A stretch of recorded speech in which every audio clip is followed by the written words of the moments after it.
Hello friends, एक और मेरे पास कमेंट आया है अभी हाल ही में।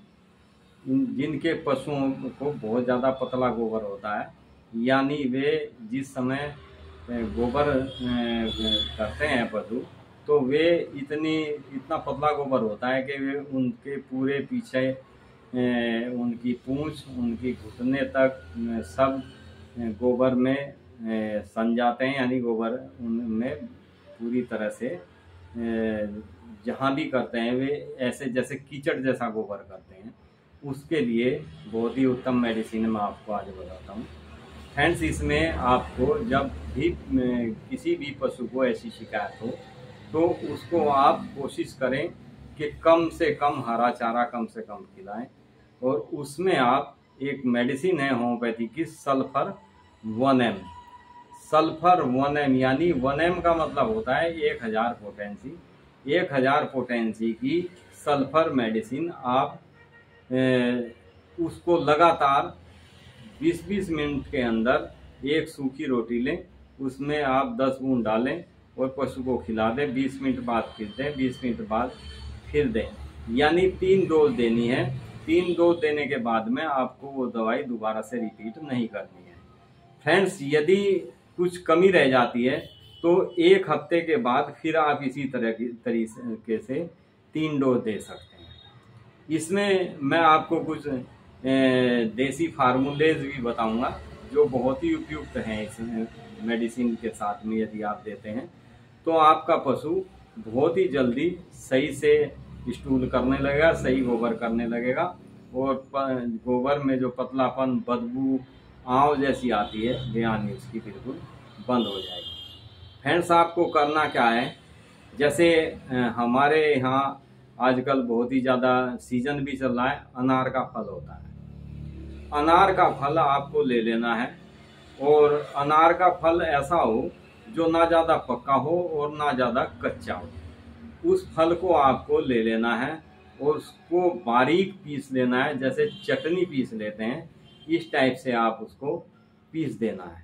बिल्कुल एकदम से उसकी महीन चटनी बना देनी है। उसको आप अपने पशु को रोटी के ऊपर रख के दे सकते हैं। उसमें कोई टेस्ट कड़वा नहीं होता, कोई उसका स्वाद खराब नहीं होता। पशु उसको आसानी से खा सकता है। आप यदि पशु के सामने ऐसे भी किसी बर्तन में रख देते हैं तो पशु अपने आप वैसे भी उसको खा लेता है।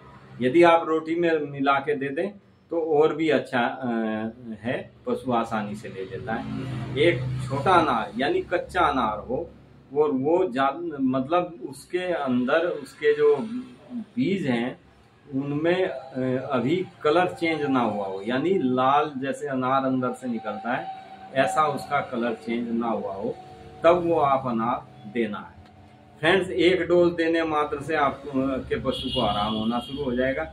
यदि किसी कारणवश पशु को ज़्यादा दिनों पुरानी दिक्कत है तो आप इसी को दोबारा से शाम के समय फिर रिपीट कर सकते हैं, यानी सुबह दें और शाम को दें। उसके बावजूद भी थोड़ी बहुत आपको लगता है कि अभी स्टूल और पतला है, उसका गोबर अभी और पतला कर रहा है, तो फ्रेंड्स उसको 2-3 दिन आप कंटिन्यू दे सकते हैं।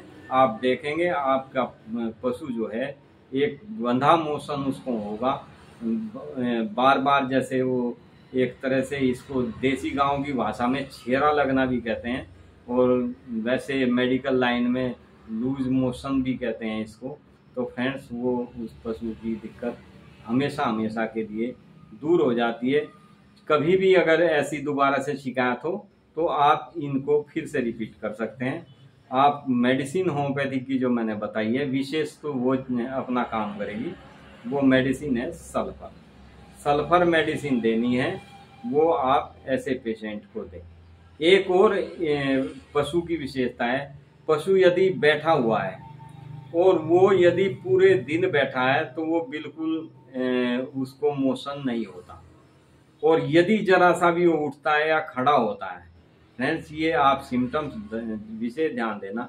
यानी पशु जिस पोजीशन में बैठा है उसी पोजीशन में यदि बैठा है और उसको कोई दिक्कत नहीं है, लेकिन उसको हिलने से दिक्कत होती है, जैसे वो खड़ा हो जाता है या एक साइड में लेटे होने के बजाय दूसरी साइड में लेटने की कोशिश करता है। जैसे आदमी करवट बदलता है बिस्तर में, इस टाइप से पशु भी अगर यदि इस टाइप से करवट बदलता है, हिलता है, और उसको तब मोशन होता है, और गर्मी का मौसम हो, गर्मी की वजह से होता है, तो उसमें आप इसमें एक और मेडिसिन मैं आपको ऐड करता हूँ। उसके लिए bryonia 1M, bryonia 1M medicine ऐसे पेशेंट को दे। उन पेशेंट को मोशन जो है डाइजेशन खराब होने की वजह से होता है, उन पशुओं का डाइजेशन ठीक करने का काम ब्रायोनिया करती है। तो फ्रेंड्स, ये 2 होम्योपैथिक मेडिसिन और एक मैंने अनार का आपको एक नुस्खा बताया है, जिसको आप यदि अपने पशुओं को देते हैं तो आपका पशु दिन प्रतिदिन ठीक होता चला जाएगा। और पशु जो इस बीमारी की वजह से बहुत ज़्यादा, क्योंकि जो खाता है वो उसको मोशन होके निकल जाता है, तो पशु कमज़ोर होना शुरू हो जाता है। और जैसे जैसे इन मेडिसिन को लेने से पशु का मोशन ठीक होने लगता है, तो जो आप राशन अपने पशु को देते हैं वो उसको खाया पिया उसकी बॉडी ऑब्जर्व करने लगती है, उसके शरीर में लगने लगता है। तो thank you friends, be happy and be healthy. ये 2 वीडियोज मैंने डाले हैं।